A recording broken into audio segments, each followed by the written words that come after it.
is even greater than the heavens. Now, how do we do that? That's the key. So we seek to help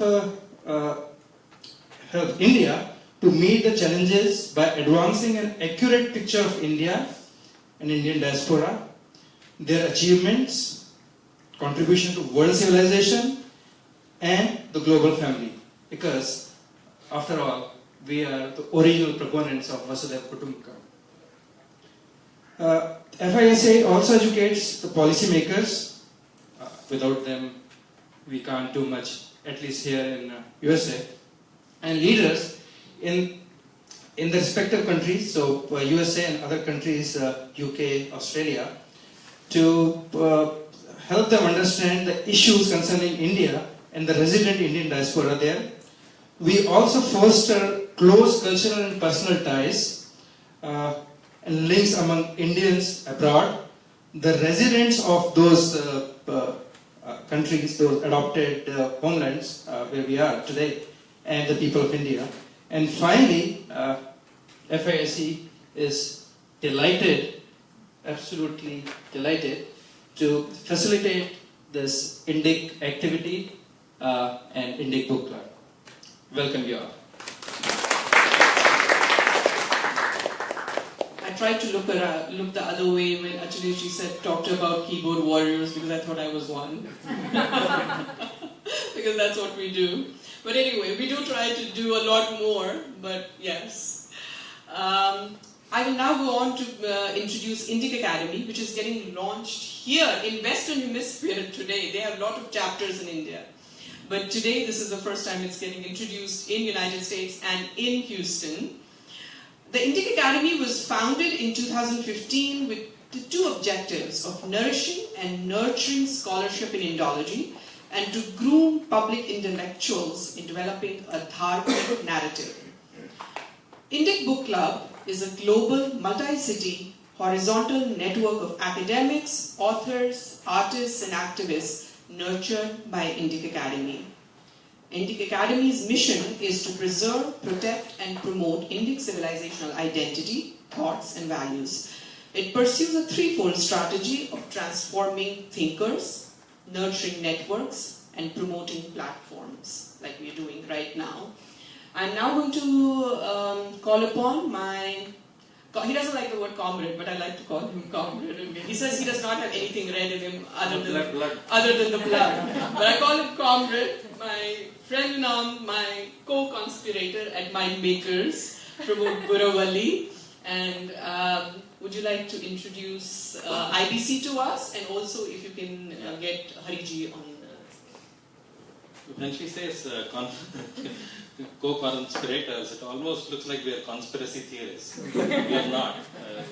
What we are trying to do is not something that we are trying to create, but recreate. And the word INDIC struck to me when I came to know about this ecosystem that when I was introduced last year, the ecosystem was very kind of a play on Indica. Many historians, Dr. Raj Vedam is here, Megasthenes wrote Indica. And I was doing research on what the origins of the name was. There was a bad origin also. There's a marijuana plant also, cannabis indica, that is also, and I was also, when I read upon Megasthenes, the version of history that we are all reading today is regurgitated and told to us by somebody else. Somebody, Megasthenes, or somebody who has done extensive rework of the work of Megasthenes talks to you about the Greek influence in India. We're probably, very probably surprised, happy, but then I was always feeling that the whole story was not being told to us. I've always been a history buff. During my college days, by the way, I've never been in this much sweat. I've organized events 20 years ago, so this is again revisiting that, reorganizing myself to be an organizer. But INDIC Book Club is an endeavor which was very intriguing to me last year when I came to know that there were a group of people talking about books, new books were getting released, book reviews were being done, new authors were being introduced, and I was wanting to know what is the whole motive behind getting new people to write and articulate opinions. So Indic Book Club is again trying to get people who have revisited the idea of reading and writing, who have just begun to come back to become active via social media. Some of them have started writing a little bit more than blogs. So can that be extended to write a little bit of short stories, fiction, non-fiction? And Harikiran Vadlamani, the founder, when I first met him in October, laid out a vision to have a city-based, kind of a talk club, or you can call it an Indic, sort of a local chapter, where people can discuss the books that have been published. Whether they agree with that opinion or not, can that book be debated? Can we read more? Can we articulate our rebuttal of that book and our own interpretation? So Indic Book Club at this point in time has 14 chapters, and it is expanding. This is the first United States chapter. Mindmakers is honored to partner with the Friends of India Society and Indic Book Club to try to open up chapters, open up readership. What Indic Book Club does is it sends shipments of books. Again, for example, Ocean of Churn, Sanjeev Sanyal's new book, the latest book from Hindol Sengupta. These books are actually sent to you guys to start creating a new Indic library, if you will.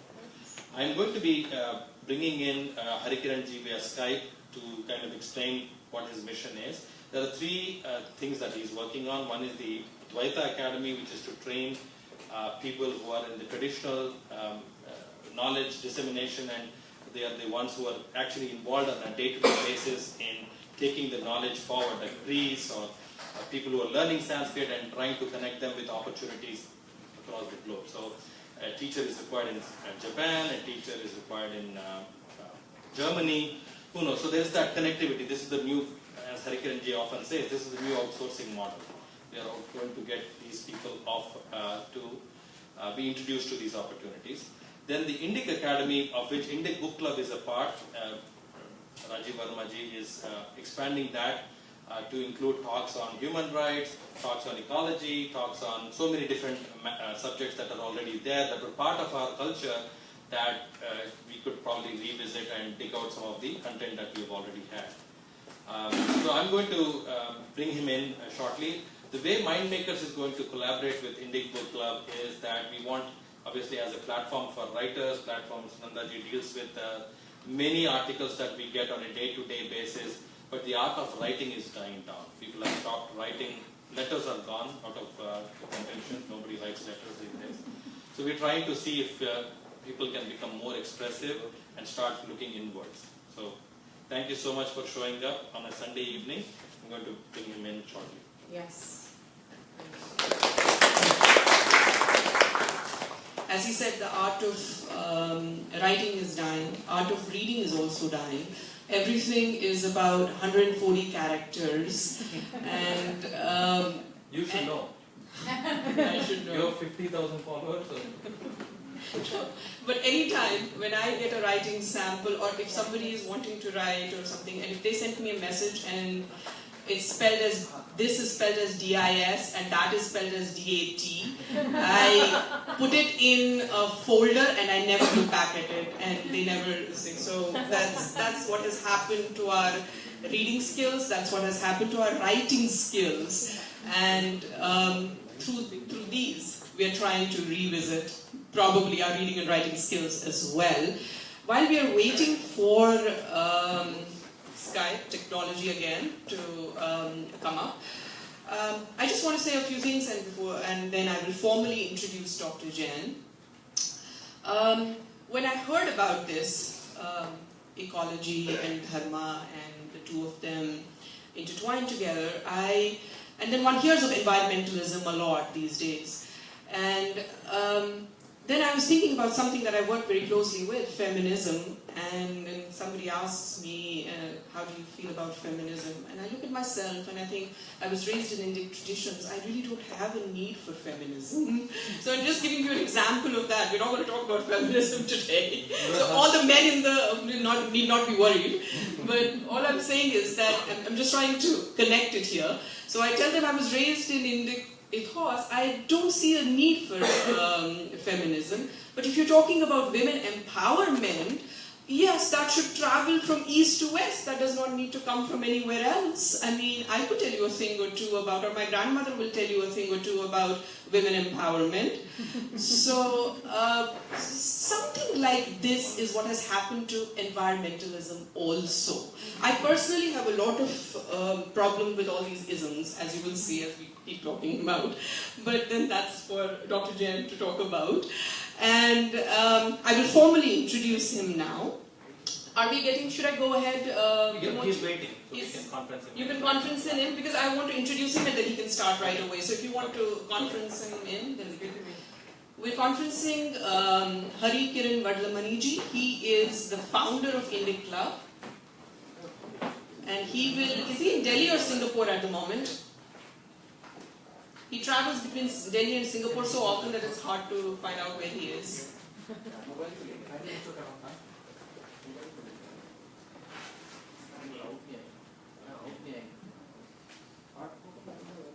Cell phone?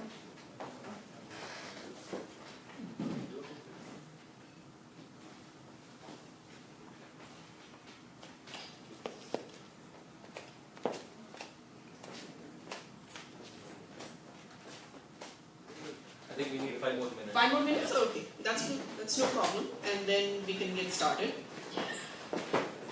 We're really very, very happy to have Dr. Jain amongst us today. Dr. Pankaj Jain is the author of award-winning Dharma and Ecology of Hindu Communities, Sustenance and Sustainability, and has published articles in journals such as Religious Studies Review, Worldviews, Religion Compass, Journal of Vaishnava Studies, Union Seminary, Quarterly Review, and the Journal of Visual Anthropology. I'm sure there must be 100 more. I just picked up just a few. He also contributes to Huffington Post, Washington Post Forum on Faith, Times of India Speaking Tree. His second book, Science and Socio-Religious Revolution in India, Moving the Mountains, is already out. We'll talk about that a little bit later after his talk is over. His research has been supported by the Fulbright Fellowship. I know we are bright, but we still need the lights.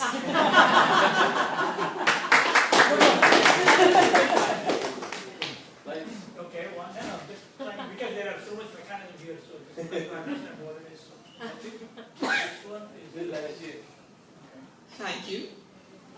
yeah. This is good. This good? Yeah. First The slide. first one. The first one Yeah, also. the one, first First one. one is only the one. What you did before this? This one. Yeah, First slide is that's perfect. Thank you. Thank you. Okay, Dr. Jain's research has been supported by the Fulbright Fellowship and by the Wendelgren Grant. His research and teaching interests include Hinduism, Jainism, environmental ethics, Indian films, and Indian languages. Before joining UNT, he taught at North Carolina State University, Rutgers, and New Jersey City University. Interested in connecting ancient practices with contemporary issues, he is exploring the connections between religious traditions and sustainability in Hindu and Jain communities in India and Indian diaspora. Dr. Jain holds a PhD from the University of Iowa and an MA from Columbia University, both in religious studies. In his previous life, he had also earned a BS in computer science from India and had worked as a software engineer in India and in New Jersey.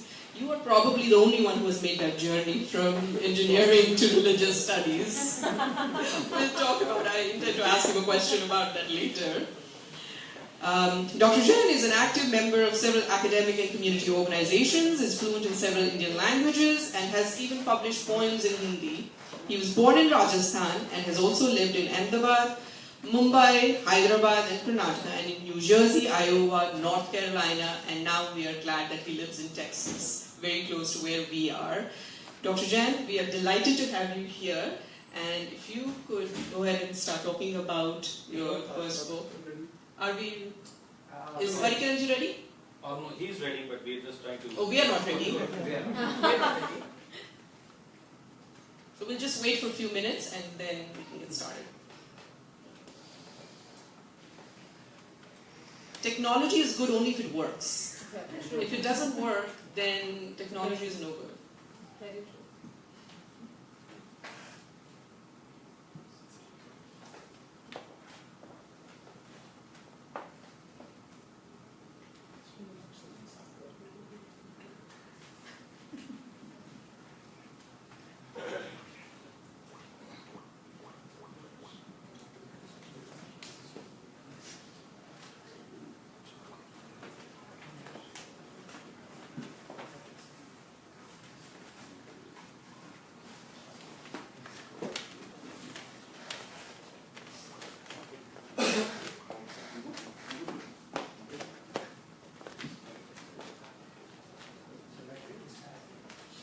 We can do this now, or we can have him speak to us after the talk is done, because then we have some time between the talk show and the talk, so we can connect him. Then in the meantime, if you guys can work on it, because I don't want to keep Dr. Jain waiting now. All right, all yours, Doctor. Please give him a round of applause. Thank you very much. Before coming here, I only knew Rajiv Verma-ji, and here I am, and he has connected me and made this happen with all of your active energy and help and so on. Very, very happy to be here. I came to move to Dallas in 2010, so relatively, I think, new Texan compared to many of you. I came to this country as a software engineer, then went to these universities and got my PhD. I think I'll go straight to my talk, and then maybe we'll talk later on Yeah, we'll other talk about topics. that in our talks. Right, Yeah. so I want my PowerPoint here. So this book is came out of my PhD research, my PhD dissertation that took 2 years to write the dissertation itself at the University of Iowa from 2006 to 2008. Then it became my book, and the book came in 2011.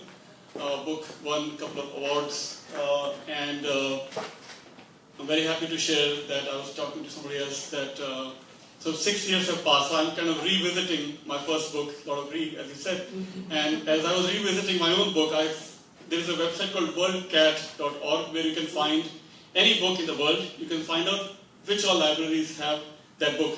So as I revisited my own book last week, I found that more than 1,000 libraries across the world have the book. From Australia to New Zealand to India, of course, to South Africa, Nigeria, and all the European universities, libraries, and of course North American libraries, Mexico, and so on.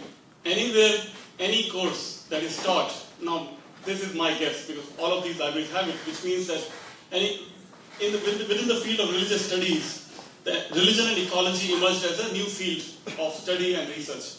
So wherever religion and ecology is taught, when it comes to Hinduism, my book is used as pretty much, because there are only 3 or 4 books that can be used as a textbook.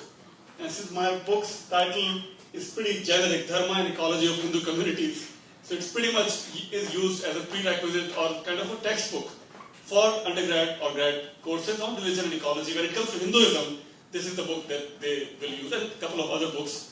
So with all the blessings from all the well-wishers and the research that I conducted over a decade now, because I was, so this book is, also I was talking to Mr. Vasisht before the talk began. So if we make any statements without solid evidences, those opinions remain limited to few columns and few articles.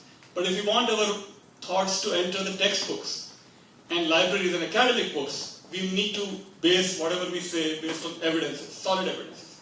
So since this book is based on my work with a couple of communities in India and Indian diaspora with whom I worked more than a decade with the Swadhyaya movement in India and here, and Bishnoi community, where I come from originally from Rajasthan, there I spent considerable amount of time, and the Bhil communities in the Rajasthan and Gujarat and MP border areas.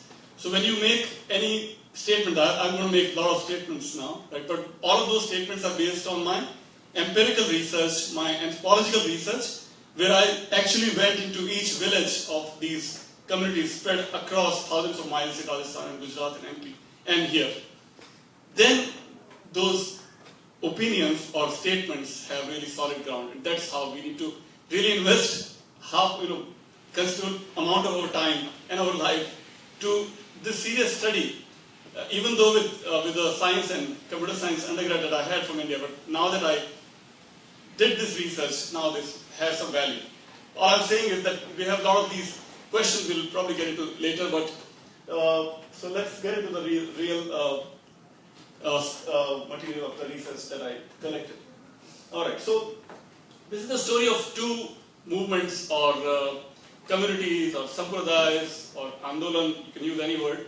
What I mean is the community, first community is the Bishnoi community that started somewhere around 1490s, right? And then the Swadhyay community or Swadhyay Parivar, as they describe themselves, started somewhere around 1940s in Mumbai. And this started somewhere in Rajasthan's Thar Registan, Thar Desert. Bishnoi as a word simply means 29ers, Bish and Noi, 20 and 9. You might have heard Bishnoi word, if you Google for Salman Khan and Bishnoi, you'll find a lot of information. We'll come to that, we'll get to that. Okay, so Bishnoi as a movement, as a community, was literally founded by Guru Jambheshwar. So this was the fertile ground of 14th and 15th century where Dadu in Rajasthan area, Guru Nanak and Kabir and Rahim and Tulsidas and so all of those gurus we are much more familiar with, but there was also this not so well known guru outside Rajasthan at least, that was Guru Jambheshwar. So he was contemporary of all the other gurus that I'm sure you all have, Ramanujan and so on, other gurus that we know very well. So he lived in Rajasthan from 1451 to 1536 in that time frame. And Swadhyay, of course, started just as so this is the Western category that I'm using, new religious movement that started in 20th century. Panurang Shastri Athavale was the founder of Swadhyay Parivar, and he lived from 1920 to 2003. Next slide, please. Next slide. So Bishnoi community, so as I said, it started in Rajasthan. Let me walk and tell you a little bit. So this is the desert region of Rajasthan, which many of you may not have visited. It's extremely warm, and especially the summer time. But that's when the Guru Jambheshwar, when he was born and when he was around 20 or 30 years of age, like it's very common even today in Rajasthan, there was no rain for 4 or 5 years. And he saw millions of people dying, animals dying and so on. And so in his kind of bhakti movement that was going on that time in India, so he sat on a desert dune and had this mystical experience or enlightenment or he attained the knowledge of wisdom. And he came up with this idea of interconnection of humans and animals and nature. Now the interconnection that some of Americans still reject, this connection between the humans and the nature, that conservatives in this society still continue to reject, including many right here in Texas. But he saw in his mystical experience this interconnection between humans and nature and animals. And he came up with this, as he came out of his dhyan or samadhi, I can use some Indian terms, as he came out of his samadhi experience, he gave the community these 29 principles that all of the people whoever is interested in following these 29 principles had to abide by them. So that's how the community was formed. Can you go back to the map? That was called as then the community was known as the Bishnoi. So whoever follows these 29 principles or 29 rules will be called as Bishnois. One more thing about this map that is interesting for many reasons. I didn't create this map, nor did the Indian government. Who might have come up with this map is really interesting because this map came out of the Joshua Project, which is the missionary project that has targeted thousands of communities across India where the gospel or the true word has not yet reached. Wow. So that's where I got the map from. And nothing wrong in using the, so it's a nice, interesting study of the Bishnois where they live. So more than 100,000 in that part of Rajasthan, 50,000 to 100,000 in that part and so on. So mostly still in Rajasthan. Just a footnote about the Joshua project. You can Google for Joshua project. Oh. Get to know. Yes, okay. Next. That's what I did Next here. slide, please. Yes. All right. Next. Okay. So around 1485 was the drought, and that drought led to his mystical experience, and that mystical experience led to those 29 rules that led to the founding of the whole community called the Vishnois. This is the place where the Samadhi was attained, and today it sort of shines as kind of a marble miracle within the desert. I went to that place myself in my research, and very interestingly, that place has no murti. So Vishnois are part of that Nirgun philosophy where there is no murti, but today there is at least a picture, a photo of Guru Jambeshwar, and most likely that image is an imagined image, but there is no murti. Also, Vishnois do not cremate their dead body, their people's dead body. It's all burial happens. There is no murti puja, murti puja, right? And also they cover their heads as they enter these shrines that they have many other places. But this is the biggest, and so kind of Varanasi of Vishnois, or Kashi of Vishnois. You can go to that, right? So that's some of the interesting facts that I discovered. And so, okay, I think there's too many details I can give you, but I think we'll go to the next slide. Yes. So what are those 29 rules? So this is my part of my central thesis, that the compartments that we have in English and Western philosophy, that this is the ethics, morality, ecology, environmentalism, or religion. All of those words can be interchangeably used and are interchangeably used by gurus like Jambeshwar and Athavale, as we'll come to Swatha in a second. But Jambeshwar used the same word dharma that we have in Sanskrit and Hindi and Marathi and all the Indian languages. In his ancient Rajasthani language also, he was using the word dharma, and I saw the actual Rajasthani language text that he composed as a poetic text, and then later on it was compiled. Like many other gurus, they did not really write and sit and write, but as his words were compiled, he used the same word dharma, and he uses this word interchangeably. He uses the word dharma for protecting the environment, for personal hygiene, for spirituality, and for personal and social morality. So that's sort of my major argument that I made in my book, that we don't have any separate boundaries or categories of knowledge which delineate these different spheres, and we'll get to those arguments in a second. So that's what I discovered in those 29 rules that he came up with, and 120 shabdas, and this is just a translation. Shabdas became statements. So 29 rules and 120 statements is what comprises the philosophy, if you want to call it, or spirituality, or theology, whatever. But that's his summary of his teachings for the Vishnois. Next slide, please. Alright, so this just from my translation from his text. If you resemble, so you can see Advaita Vedanta here, right? He was not trained in Sanskrit, but you find the same idea of Vedanta even in Guru Jambeshwar's teachings. If you remember that the divinity residing in your heart also resides in animals, you will surely achieve heaven. He uses the word Svarga, which I translated heaven, which has the Christian connotation, but just sort of reminder that he uses the word Svarga. You will not be able to justify the violence when questioned by your own deities. So what you see here is this uniquely Hindu idea, right, that, or dharmic idea, that just Hindi mein we say, right, that Kan Kan mein Bhagwan, every particle of the universe is divine because Brahman resides in every particle. The same idea we see even in this non-literate, non-Sanskritist guru, even he says the same kind of ideas. Okay, so those were his words and ideas, but in his hagiographical details, his biography that is compiled by his followers, what we find is a lot of miraculous occurrences. So his followers believe that as he taught those ideas, he also did a lot of things in his own life. So by miracles, he constructs water harvesting sites. So desert, right, water is a huge problem, and even though it may not be desert in India, water is still a problem. But in the desert especially, water is precious. So by his miracles, he constructs these huge tanks and ponds and so on, where water, every drop of the rain is preserved very, very meticulously for decades, for centuries in some cases. That's what he did. He plants these trees. Wherever he goes, he does some miracle, and then these orchards, gardens, forests are constructed overnight. Animal and bird sanctuaries also he created. So his words and his life continues to inspire his followers to do the same things. Even today, Bishnois are doing similar things what their guru had taught and did in his lifetime. Next, please. All right, this is the most interesting from my perspective. I hope it will be for you also. What happens is in 1730 CE.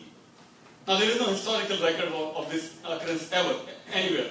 But what Bishnois believe is that in 1730, in September, I forget the exact date, I think 14th or 17th September, that's just a conversion from the Hindu calendar. They maintain the Hindu calendar. So on that Hindu calendar, on that particular day, what has happened is that the soldiers of the nearby Jodhpur kingdom, soldiers come to this Bishnoi village because they need some green firewood, because their emperor has asked to construct a huge castle. And for the construction of that castle, you need firewood.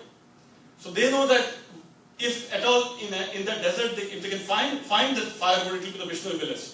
So they come down to Bishnoi village, and Amrita Devi, world's first tree hugger, Amrita Devi, she literally hugs the trees of Khejurli, which is kind of Tulsi or Neem or Bargat, very, very divine for Bishnois.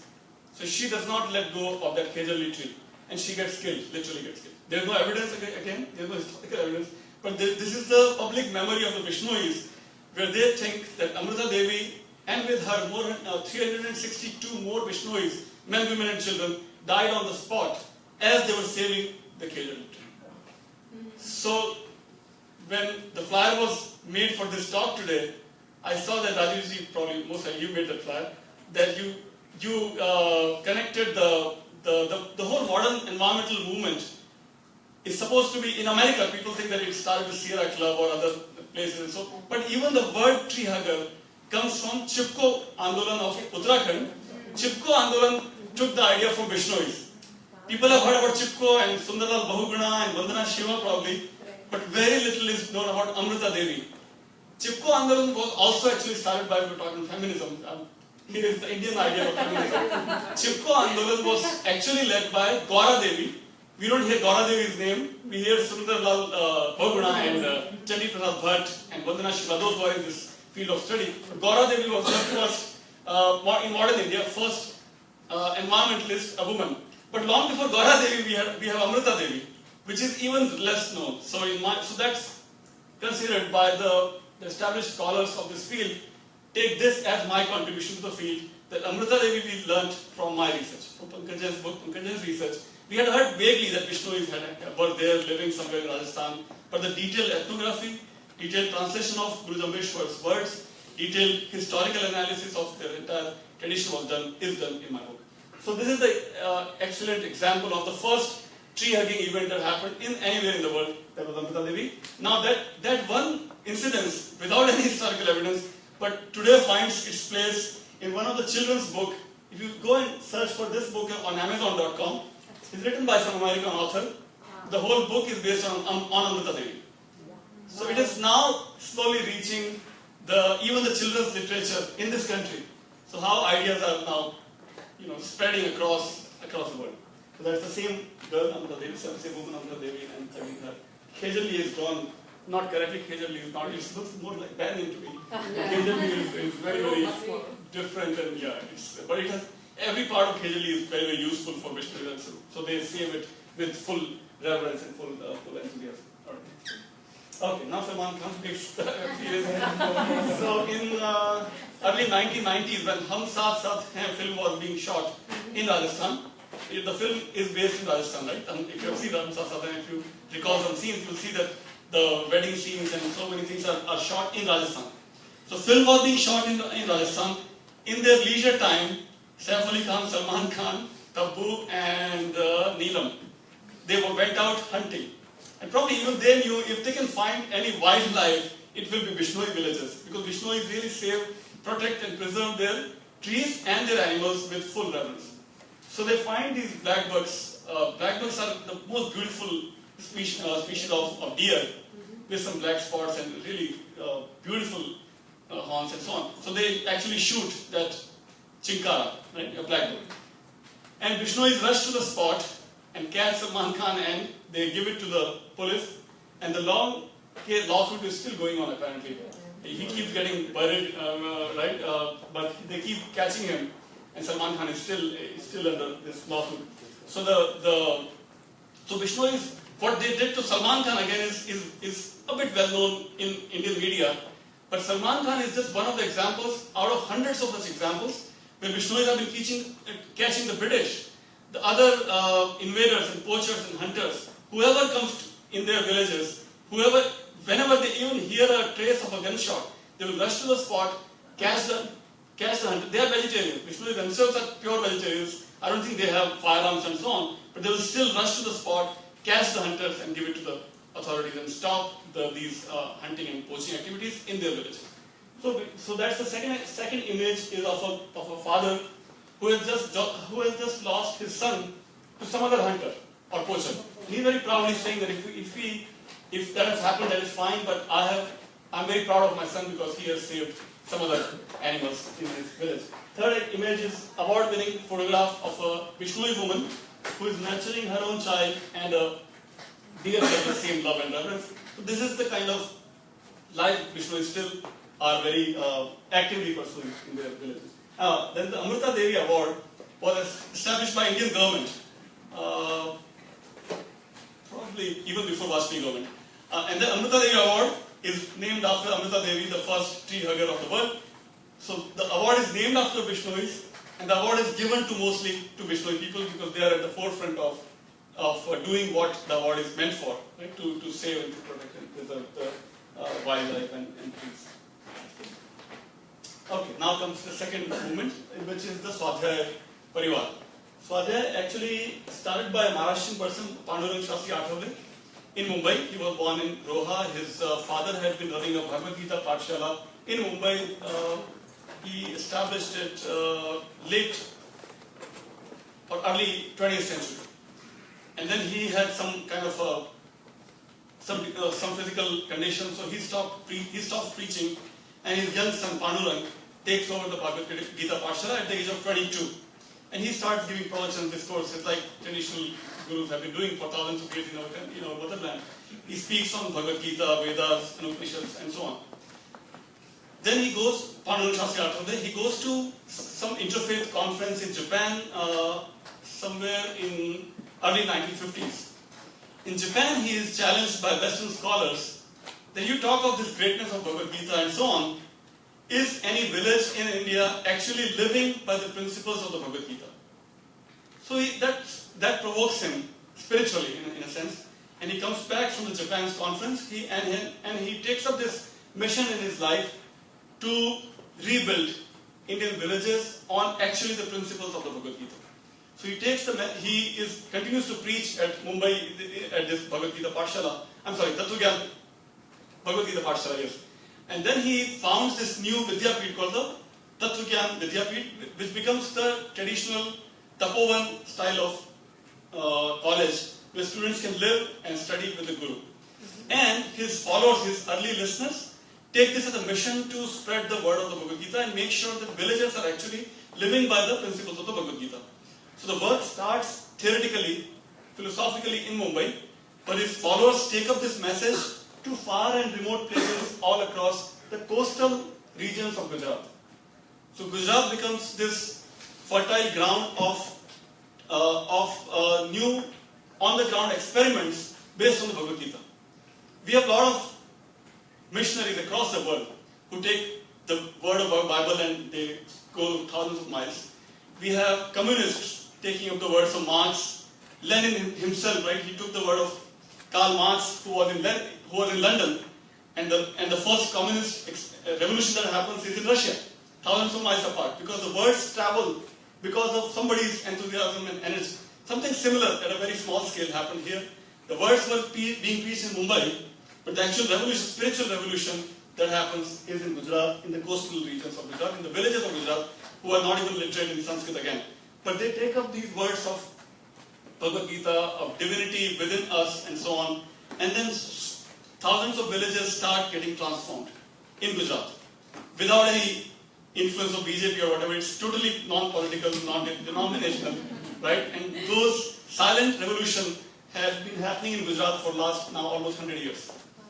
All right, next slide, please. So that was about Gujarat. I thought I would give some more details. So yes, 1942, at the age of 22, is when young Pandurang Shastri Athavale starts giving these pravachans, discourses. And his message mainly is, he is very learned scholar of Sanskrit and all our Darshnik Granths and so on. He's extremely well read and very well qualified, not with any formal degree, but he does have a Shastri Upadhi from Kashi, so he's definitely more literate in Sanskrit and so on. But his message is, again, these are sort of crude translation, but his message is still based on the Vedanta, that Brahman is in everybody and everything. So indwelling God is how he translated in English. So I use his own translation as this phrase. Other word he used was the devotion as social force. So I was talking about that, right? The Bible as a force has happened at a large scale, and communism as a social force has happened. But Hindu devotion, Hindu bhakti as samajik shakti, that happened in this Swadhyay Andolan or Swadhyay Parivar. So the word that he used, devotional activism, we see again, right, Christian activism or communist activism or so on. Where is the Hindu activism, non-political activism, based on constructive work, and to do constructive work to recreate new villages that will live by the principles of the Bhagavad Gita. That started back in 1940s and 50s, devotional activism. That's a picture with villages there. And one of his ideas was this, that most of our relationships are based on profit or pleasure or principle, but relationships should be really based on devotion. That same Brahman resides in everybody, so irrespective of caste or religion or whatever, Hindu, Muslim, doesn't matter. Everybody is the children of the same divinity, so we all are related.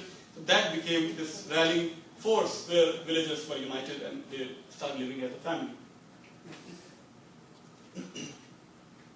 Now this is the talk where you get really solid details, not just 2-minute overview. So, Absolutely, that's what we want. yes. All right. There's a long quotation. The same idea, actually, the Vedant's idea that the reverence for all is actually from a Christian theologian, but that phrase is now sort of compared with our Vedant's idea that we have reverence for all for thousands of years. Christianity did not have reverence for all as a philosophy. So Albert Schweitzer came up with this new word. He got a Nobel Prize for that we should have reverence for all. Now we have had this idea for thousands of years. Nobody gives Shankaracharya, we don't even care. But we had reverence for all for thousands of years, even long before Shankaracharya, Rigveda and Krishna. So that reverence for all became this message where villagers can be inspired, even though they may never have even heard the word Upanishad. But when the idea of Upanishad reaches the villagers, they get inspired and they want to live their life now based on this Vedant's idea that yes, we should have reverence for all because same divinity resides in nature and animals and humans and animals. And then the same idea that bhakti, because everybody is divine, so bhakti should be the cementing force for all of us, irrespective of politics or religion. Bhakti is beyond religion, bhakti is beyond politics. So that can really solve all the problems of the society, but not the bhakti that has happened in temples for thousands of years. Bhakti as an action, kriti bhakti, not just bhav bhakti. Bhav bhakti is very, very strong in our villages, right? In our temples, chanting and rituals, aarti. No temple in 100 years of history of Swadhyay, not a single temple they have constructed. No temple at all. In Houston, also they have very strong activities going on. In Dallas, there are 4 centers. No temple. Just this idea of taking the message of the Bhagavad Gita and Upanishads from heart to heart, from hut to hut, from home to home. This underground revolution that is happening, still happening in India and here. That's the idea of Kriti Bhakti, taking the message to each village, each home. Okay. Now comes the ecology. I will give you more details of the Bhakti. How Bhakti was transformed in Swadhyay. Now, how the environmental construction happened. So in my research, I was looking for environmental examples in my research. So I asked them, you have constructed so many gardens and farms and orchards and so on. You take care of animals, you take care of soil and so on. And you construct water harvesting sites. I'll get to that in a second. So would you call your work as environmental work? And every time they rejected. We are not environmentalists. We are merely bhaktas. I'm translating. हम सिर्फ भक्त हैं. हम सिर्फ भक्ति करते हैं. हमको पर्यावरण से कोई मतलब नहीं है. We don't know what. Our focus is not to save the biodiversity. our focus is not to fight climate change. We are not about, of course, they didn't say that, but what I'm saying is, they were not about writing columns, right, to fight climate change, keyboard, whatever keyboard activism. This is the work that is most significant to save the soil, save the animals, save the trees, and yet not a single word about environmentalism, no agorism, and no climate change, or none of those big buzzwords. What they do is that this, whatever happened to the environment is the byproduct. Our focus is bhakti. Hum to bhakt hai, sir. Right? So prayog and experiments, as they call their work, for farmers to express their reverence for divinity. Mother Earth is divine, because that's from our Sanskrit text, right? Himalaya is divine, that's our philosophy. Animals are divine, Vedanta, and we are merely expressing our divinity, our bhakti to these divine force, divine resource. That's the current leader. So Atavale passed away in 2003. She is the current leader of the whole parivar. Okay, water harvesting sites. So what they've done, this is already now dated material. It's the book the research was done 10 years back now. So they have recharged the wells across Gujarat, more than 100,000 in my statistics already dated. Harvested more than 1,000 ponds. No news ever, no media coverage, of course, no media coverage ever. But his slogan that he gave is, अगर आप धरती माता की प्यास बुझाएंगे, तो धरती माता आपकी प्यास बुझाएगी. If you quench the thirst of Mother Earth, she will quench yours. That is Athavale's words. So with that bhakti again, not to write any column, but with that bhakti कि हमको हमारी भक्ति अर्पित करनी है मदर धरती माता के चरणों में. ये that's why they did what they did. Okay, these are just heavy westernized words that I use in my translation. Arboreal Dharma of Swadhyay. Words they use is Vriksha Mandir. So previous slide was about Nirmal Neer, where they did the water projects. Now the Vriksha Mandir. Mandir, so we have millions of temples in India and now here. More than 1,000 Hindu temples in this country, as you know. More than 3 dozen in this Houston, more than 2 dozen in Dallas. And in America, we have more than 1,000 temples. Here, not a single temple. Gardens were constructed, they were called as Vriksha Mandir. So people who work there, farmers, right? Okay, let me tell you this, and the next slide is coming, where I'll give you more details. So what he explained is this. Religion, again, religion word I'm using as a translation, but what he told his followers, his listeners is this, that we all know about surface tension and capillary action, that water rises against gravitation. But how do you explain with bhakti to farmers? He says, Kesha Karshan is the word that they use for capillary action. Kesha Karshan, you all know that surface tension makes the water rise from against the gravitation. That's how water reaches the uppermost layer in the plant or a tree.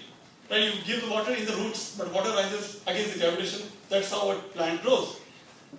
But in addition to Kesha Karshan, think of Keshava Karshan. Keshav is in trees. Brahman Bhakti ka jo perspective that he wanted in farmers, there is Keshav in trees. That divinity makes the water rise and it reaches top. That's all his words, right? The God in trees. So that really makes you, even if you understand the perspective scientifically, but when you understand it with bhakti, the whole perspective will change. You'll be so charged to take care of those trees, not as farmers, not as gardeners, but as devotee, as bhakt. Bhakt banke, when you take care of those farms, the whole farm will become Vriksha Mandir. So that's what they do. Alright, next please. Alright, so now if you go as farmer, you will remain a farmer. But if you go with a bhakti as your divine motive, you will become, these are the categories that they have. So Vanprastha. What is Vanprastha? Everybody knows, I'm sure. Yeah. Here at least everybody knows. So Vanprastha ashram was a very, very solid institution in our ancient times. But Vanprasthas today, retired people, they go to laughing clubs, or they go and have some walk in some gardens, and nothing really constructive for revitalizing our traditions or our society, in my opinion. I mean, you can have some exceptions, are always there. In general, we can say that. Here what is happening is the Vanprasthas are being inspired, semi-retiree or retired people, are inspired to go and work at these farms and gardens. Where they work, of course, without charging any fees or money, because they are doing as a bhakti. So they can really spend their quality time taking care of these farms, not for any farming, but as a bhakti. Second word was the Pujari word. Now Pujari again we have in temples, but here they are taking care of the trees as their puja. and then whatever comes out of those trees. So चीकू के बगीचे हैं, आम के बगीचे, fruits, mangoes and chiku and so on. So what do you do with those produce? If you say these are all temples, what exactly you do with the bananas or coconuts or mangoes? All of those are used as prasads. Still being same thing going on. So those prasads are then sold in the market, of course. But that money that is collected from those prasad is used as Mahalakshmi. It's called as Mahalakshmi. That Mahalakshmi is used to, very graciously used to distribute the prasad to really needy people within the village. Let's say there is a widow or handicapped or so on. If you do and give as a charity, you're hurting the self-esteem of that person. But if you really discreetly, silently, subtle way में अगर आप देंगे उसको as a prasad, it is not from one person being given to second person, but it is being given as a Mahalakshmi that comes out of these mandirs and that is given. So this is our Indic response to the multi-billion-dollar charity that happens across the world. This is our ideas. This is our indigenous ideas, bhakti-based ideas that are being implemented, and nobody ever took notice in the mainstream media. Of course, you know how mainstream media works, but that is all was being done and still being done in Gujarat and Maharashtra and all across India and here also. Alright, so then that's just, I think I already told you this. One who goes to farm just for work is a farmer. One who goes to enjoy just for greenery is a reverential perspective, inspires to make the entire world green. Okay, next please. This is from New Jersey now. So what's going on in India is not an exception. Even in America, what they do in Saudi is in New Jersey is that every 6 months of the year, from Janmashtami to Diwali, they will get a plant. For 6 months, they will do their Sanskrit chanting of our mantras, prarthana ki jo, the hymns in Sanskrit of Vedas and Upanishads, or written by Shankaracharya, Ramanujacharya, all of those bhakti mantras are recited with the plant in their family. So every evening, and eventually that plant will be planted in their backyard. So the idea of connecting with the nature is not just to drive the SUV and create more emissions and go to Colorado or whatever. It is this idea that you feel the connection with nature for 6 months every evening, and you instill those values in this very bhakti-based environment that happens in this country also. Okay. Then this is just a brief timeline. First Sri Temple was 79. Western Award was given by the government 87. Magsaysay Award was given in Philippines 96. Templeton Prize. Anybody knows Templeton Prize? Templeton was a billionaire, and he constructed this new award called Templeton Prize with more award money than Nobel Prize, because his argument was that Nobel Prize has a lot of categories, but not any category for religion. So he came up with this new award with more award money than Nobel Prize, and is given only to somebody who does some innovative work in the field of religion. So far, 2 or 3 people from India have been awarded. I think Dr. Radhakrishnan, and one more, and then Pandit Shastri Atalaya was given this award in 1997. And then, of course, when you get foreign awards, the Indian government wakes up and gives the Padma Vibhushan in 1999. That too because Vajpayee was the Prime Minister at that time. Only he could recognize, at least he recognized and gave Padma Vibhushan to Atalaya in 1999. 24T Temple and Didi. Okay, now the main sort of summary of the arguments that how dharma is interchangeably used to connect to religion, to physical characteristics, property, to duty, human duty, and it covers the realms of supernatural activities, natural activities, and human activities. So dharma is used for religion, for physical characteristics, duty, and so on. Okay, next please. That is my non-Western ideas of environmentalism. So what they have been taught, what they practice is that dharma of the trees should be taught to dharma to reinforce the dharma of humans. That will take care of the environment by itself. When we learn more virtues of the trees and mountains and so on, earth and so on, we will become environmentalists by the idea of bhakti. We don't have to learn the environmentalism, or not from Al Gore or Inconvenient Truth or those documentaries. We don't need those documentaries. We just need to learn from the nature with the bhakti as the underlying core. That's what has happened in these 2 movements. Next, please. Next, yeah. Okay, so now this is, I'm that's what you do when you make the argument. You also compare with the Western scholars. So another scholar, anthropologist from Syracuse University, has also done really in-depth research in my home state, Rajasthan, where she found that human behaviors are irrevocably interwoven with the natural environment's condition. And yeah, what she found is that in one of these really small villages in Ajmer district in Rajasthan, where thousands of trees are now gone, post-independence. Pre-independence, there was a kingdom there also, but post-independence, those trees are gone. So she asked the villagers, "Kya hua in pedon ka? Ped kahan gaye sir?" The response was that as we have become more greedy and selfish, trees have also lost their life. So human deterioration leads to climate destruction. So this interconnection is what those villagers are telling long before IPCC tells us that humans are the responsible for climate change. We have been seeing this interconnection for thousands of years, even in today's India. This is going on. And then there is another similar argument said by other scholars where we don't make distinction between those different categories or body and mind, humans and nature and culture, or so on. We see it as a spectrum. I say it as based on Indic philosophy, we see it as a spectrum, not as a dichotomous word. So now some scholars have argued that Indian languages don't even have the word of ecology or environment or religion. So maybe Indians lack this idea of environmentalism. There's a book called Biodivinity and Biodiversity by Emma Tollin. It has been out some time.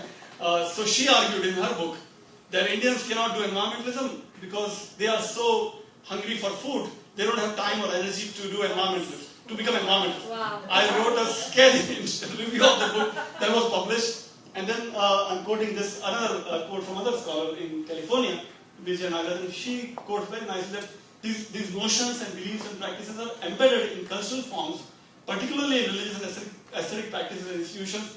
When women are making kovalam or rangoli outside their home, they are celebrating the Mother Earth's fertility and divinity. We don't have to be reminded of the Mother Nature, Mother Earth, that we need to save it because our survival is in danger. These are already embedded in our cultural form, in our paintings, in our music, in our spiritual philosophies, and so on. So that's another quotation from another scholar. And then dharmic ecology as a phrase is based on all of these ideas, which I don't have to. I'll just list down. Vasudevam, Sarvam, Avatara, idea of reincarnation. Humans do not have the monopoly of divinity, like Jesus Christ can only come as a human or Muhammad can be only human. Here we have Matsya Avatara and Kurma Avatara and Narsimha Avatara, right? So humans do not have that monopoly. So we see that interconnection already in our traditions. Ahimsa is the idea. Vasudhaiva Kutumbakam was already mentioned. Sarvabhuta Hitarata, which comes from the Bhagavad Gita, the idea of karma, which also interconnects all the species and all the universe in this cycle.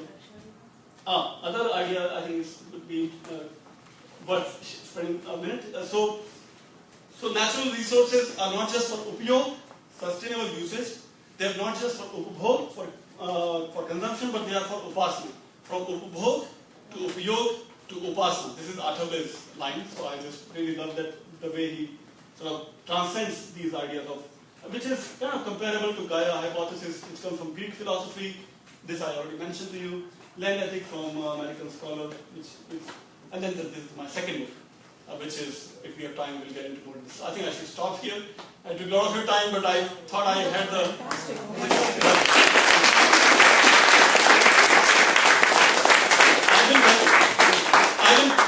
I've been presenting these presentation on the book when the book was really fresh, but I rarely get this captive audience, right, who are already well trained, and you already are familiar with so many ideas. I thought I'll share some more details, which I usually don't, but I share some more details.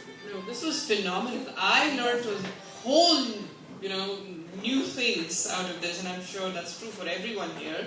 I did not know a lot of these things, even though I had seen a few things. And now that Dr. Jain talks about how environmentalism is embedded in our lives, while you were talking, I went back in my life and I was just thinking the way I was raised. I am from Kashmir. I am a Kashmiri Pandit. So that's another story. But anyway, but when we were raised, and we are the only people amongst the North India who are as addicted to rice as South Indians are. So and anytime we used to eat food, the first thing we would take out a little morsel of rice, and that would go out of the plate. Always. And even as a child, I was taught to do it, and I was told that even first morsel should go away. कुत्ते के लिए, बिल्ली के लिए, my dadi or my granny will do. कौवे के लिए, बिल्ली के लिए, कुत्ते के लिए. That was the way. And as children, we used to go out, and then we used to carry all those morsels in a little plate, and we would feed those animals and birds and everything. That's how environmentalism was ingrained in us. All these little things. And as I said, I just went back on my nostalgia train. Just a few weeks ago, my mother is here these days. So she was telling me, and I remembered this thing, there used to be a festival, Purnamashi ke din wo festival hota tha, and it was called, if I translate it to English, it would be a little funny, but that's how it was, Crow's Purnima, as in Kavai ki Purnamashi.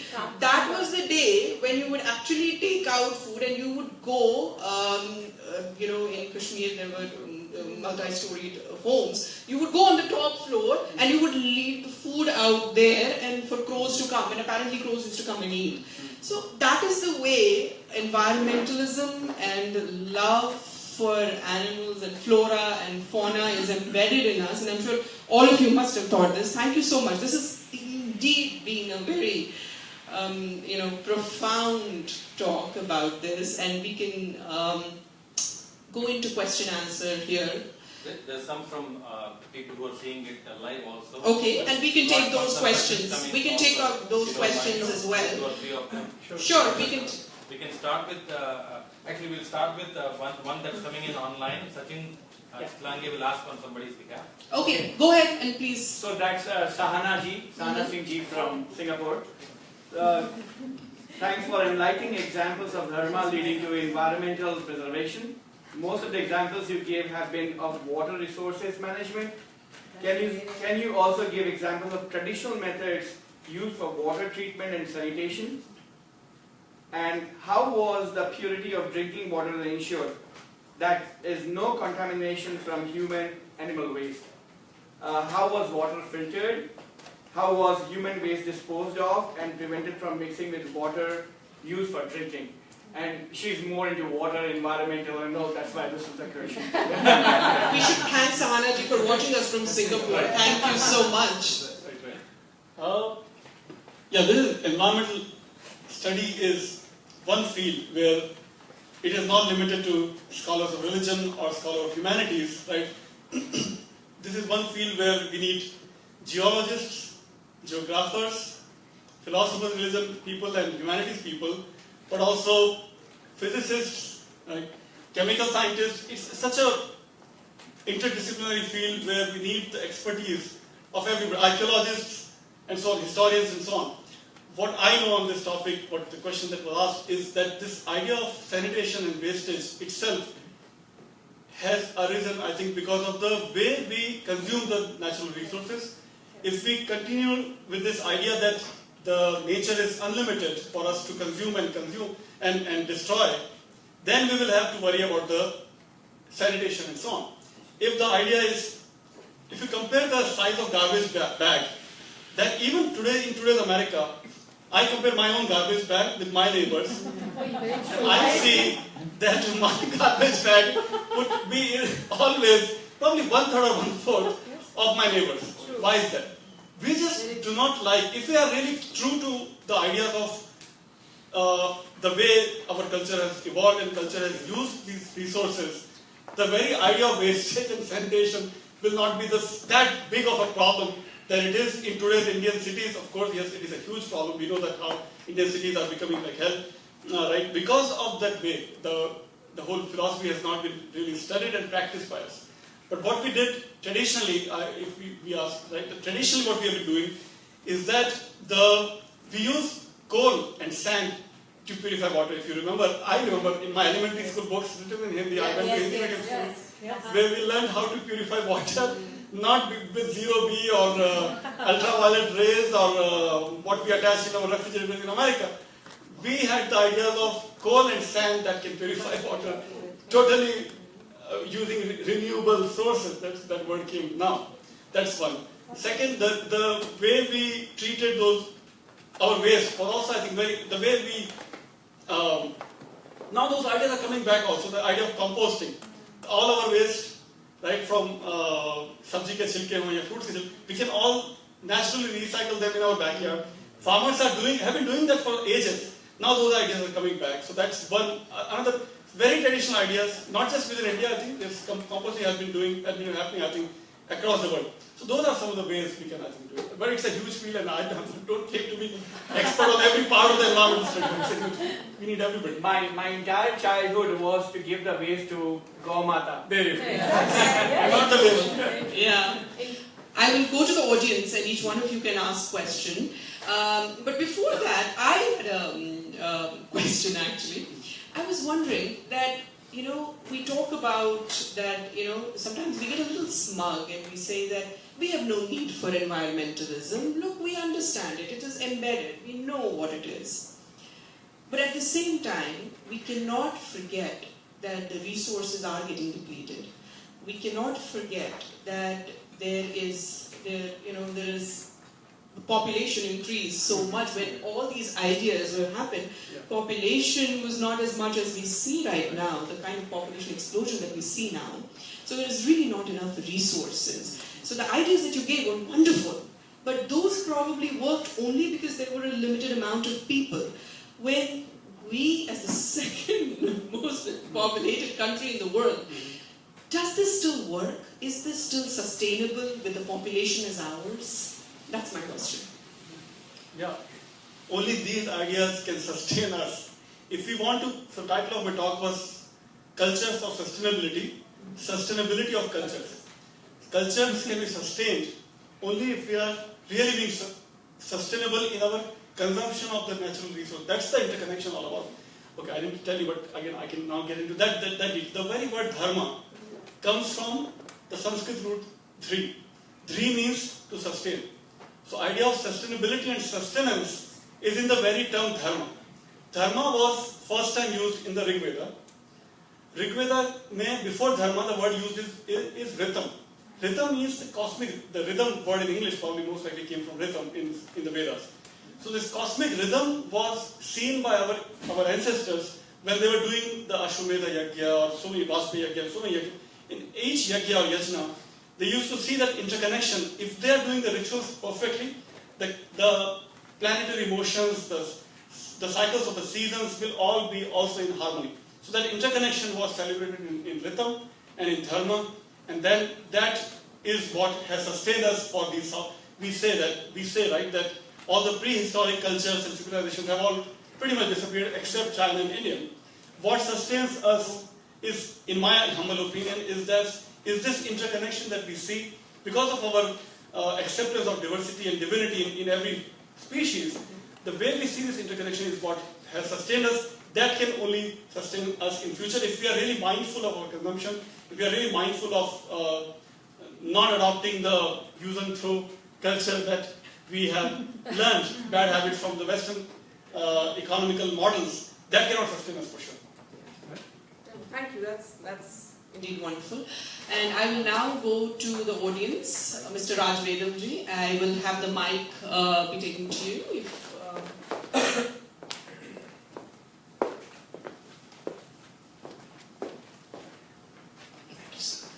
So, Professor Jain, I think you answered the question I was about to ask, the last two questions that I asked you. My question was about the clash of the dharmic civilization and the capitalist, if I can call it, civilization. And the fact that, like Ms. Vashish just said, that sustainability, that today the reality is facing us is use of pesticide, use of GM crops and so on. How does the modern Swadhyaya movement address these kind of issues? The earlier Bishnoi perhaps were not exposed to these 20th century inventions, I can call them that. But this 1950 movement, how do they address it? Thank you. Great question. That's where I can plug in my second book now, I guess. My second book gets into those details, but not again as an armchair research. I actually went into almost each district of Uttarakhand. What I found in Uttarakhand and in Punjab, so my first book was on Gujarat and Maharashtra and so on, and MP a little bit, and New Jersey and this country. Second book is on Uttarakhand and Punjab. What has happened in Uttarakhand and in Punjab, I'll start with Punjab, the negative example first. Punjab, if you watch Satyam Jayate, Amir Khan's famous serial, one of the episodes was on the idea of pesticides and so on, where he tells us that there is a cancer train that runs from Punjab to Rajasthan, my home state, because that whole entire villages have been destroyed by the heavy use of so-called green revolution that started in Punjab. Punjab became this breadbasket of India because of the high fertility, because of the pesticides and chemical fertilizers and so on. But today's state is that Punjab is destroyed, and you get to see the film called Udta Punjab, where the youth are being addicted to drugs and so on. But the soil has been totally destroyed by the pesticides and fertilizers. Now, same issue was noticed in Uttarakhand about 3 decades ago by another NGO called HESCO, Himalayan Environmental Studies and Conservation Organization, which is the story in my second book. What they have done, and many other NGOs are working in Himalayas, what they have done is already revive our traditional ways of farming. Traditional way of farming, different from what happens in America or in Punjab, that the huge farms are all focused either on wheat or rice. That's where you use the GMO-based seeds. That's what needs more fertilizers, chemical fertilizers and chemical pesticides that gives us very short-term high output, but long-term destructions are huge, humongous, and leading to even the destruction of the youth minds. So what they have done is revive the traditional farming. Traditional farming में क्या होता था कि instead of one farm for one seed or one species, you have dalhan, you have arhar, you have moong, you have gehu, all of those together. So diversity that we now celebrate as a political slogan was being celebrated by our farmers for thousands of years, even in their farming. You don't get एक खेत एक अनाज पे होता ही नहीं था. One farm and you have diversity of dalhan and tilhan and gehu and makka and so on. That I saw also in the villages of Udaipur. So now I'll give you, my parents are near Udaipur in Rajasthan now. If you cross the border and go to Gujarat, again Gujarat unfortunately is following the wrong model of farming in some ways. Wrong models from Punjab to Gujarat also. So you see BT cotton as a seed in Gujarat that is destroying the soil in Gujarat. If I go to Adivasi villages of Rajasthan, I don't see BT cotton at all. There is no GMO, so soil is still free of those things. So all I can say is that traditional ways of farming, traditional way of fertilizers are now already being revived at a massive level by people like Vandana Shiva in Uttarakhand, in Dehradun, where she herself owns a huge land, and she leads this movement called Navdanya as a leading eco-feminist. I'm looking at you now. Eco-feminist, traditional eco-feminist example led by Vandana Shiva.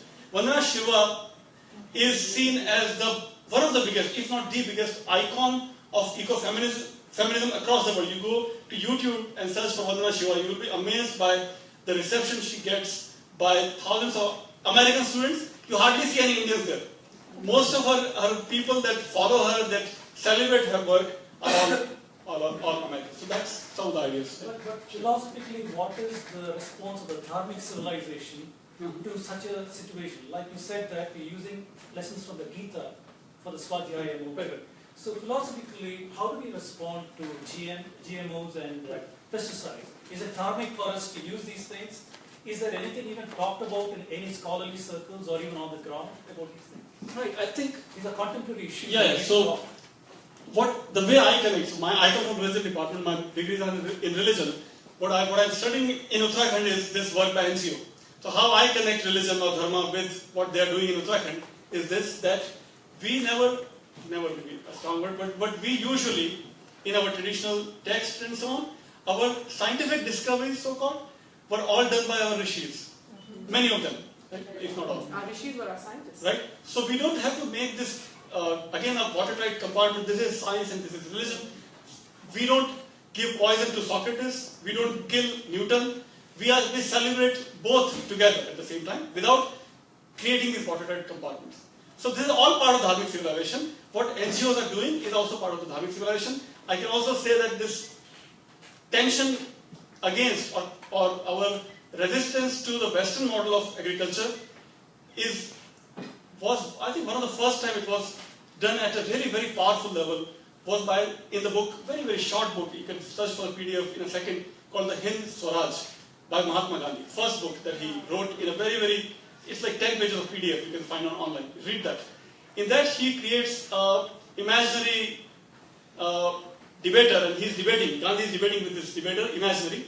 He is arguing from the perspective of Western civilization. Gandhi attacks and argues with him from the Indic perspective. And he mercilessly debates and destroys the whole idea of Western civilization. He was the first one who said, right, that it would be good if there was Western civilization, that would be a good idea. Why was he saying that? He was rooted in this idea that comes from our Dharma and Sanskriti and our text, the idea of sannyasa, ideas of ahimsa and dharma and so on. Those are the ideas that he saw were missing in the Western civilization, and we need to go back to that idea of which will take care of sustainability by itself. Those are the ideas that will make us sustainable. Going back to your original question. All right, more question. Anybody else has a question? Yes, go ahead. So I'm not sure if it's the right question, but Any question is a good question. Always. So I'm from Gujarat and I have my roots from Rajasthan, and I see so many other events similar to this event happening at these places. And I know there are almost like 30 to 40% vegetarian in this particular region. Now when compared with this and rest of the India and other world, how do we see the difference and how do we see the sustainability at the same time? Okay, can you rephrase it? So I know in Gujarat and Rajasthan this is gonna sustain, and there are so many vegetarians and there are so many where they love trees and everything. But I'm concerned about the rest of India and similarly about... Good question, yeah. Okay, now I get your question. Yes, excellent question. Okay, so many things to tell, there's huge, so many things that happen in my book. Everybody has Netflix, I think.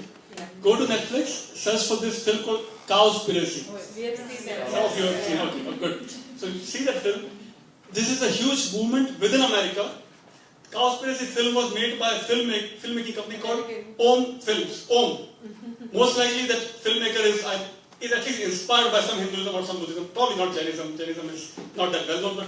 But those ideas, even though they may have Western name of the film or filmmaker, but those ideas are already spreading. And there is a huge movement to not just reject meat eating, but even reject dairy. Veganism is a huge movement. Films like Cowspiracy. Now, search for meat consumption and climate change on Google. You'll find reports in New York Times, Washington Post, Guardian, so many reports where these are ancient ideas. We have been vegetarians for thousands of years, all the way from Mahavira and Buddha, to the present times. Now, these people are becoming vegetarian for ethical reasons, for climate reasons, and so on. So, what happens in Gujarat and Rajasthan, Vaishnavas are mostly vegetarians, Jains like me. But even Western people are also becoming not just vegetarians, but vegans. So, I don't think Shakahar is a very small, limited idea anymore, limited to Rajasthan, Gujarat, or some Brahmins in North in Uttarakhand or so on. But it has become a global movement without attaching the Hindu label problem. But it's happening. I didn't know that there was this cowspiracy movement. I thought it was RSS conspiracy to make people more vegetarian. Nothing saffron about it. There's nothing saffron about it, truly. I just wanted to ask one question, and then we'll have time for one more question after that if anybody has a question. But I will just ask one last question. How can we get the world to realize that we are the original environmentalists? By writing these books.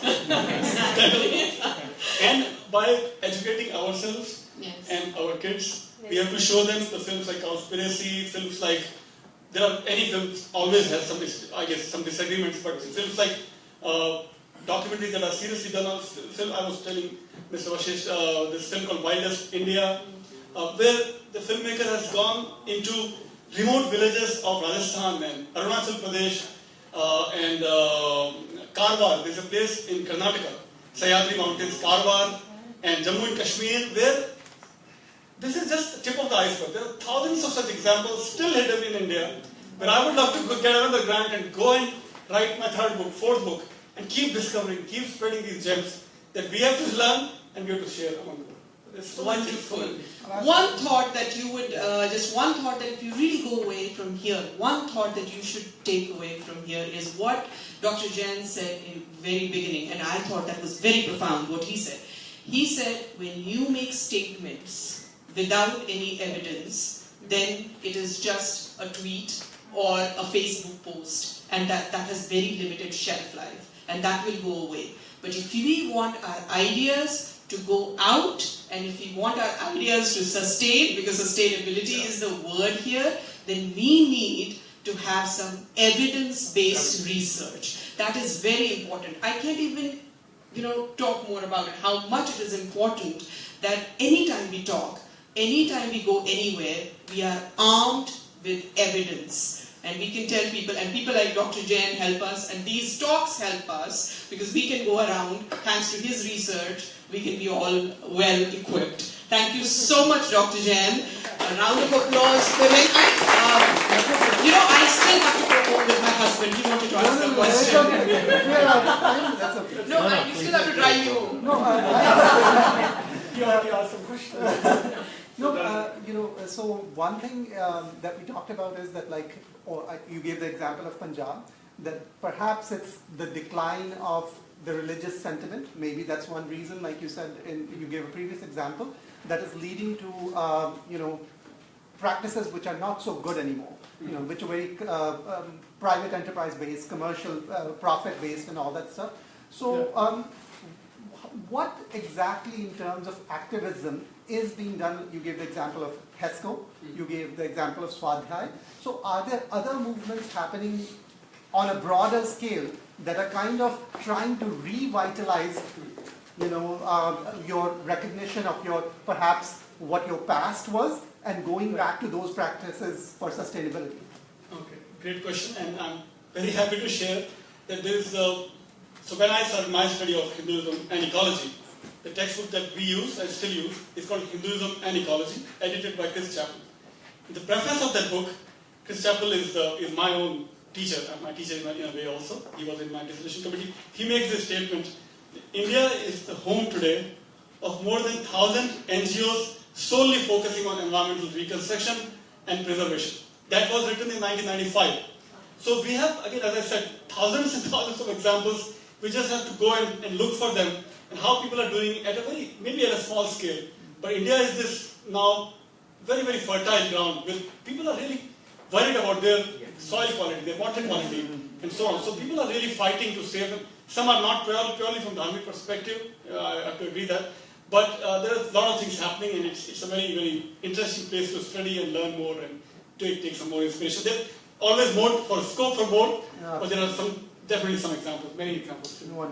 Thank you so much. With that information, we can always come back again, and I'll request you to come another time, and we'll have more questions for him. I would like all of you to stand with me and give a standing ovation for Dr. Jain.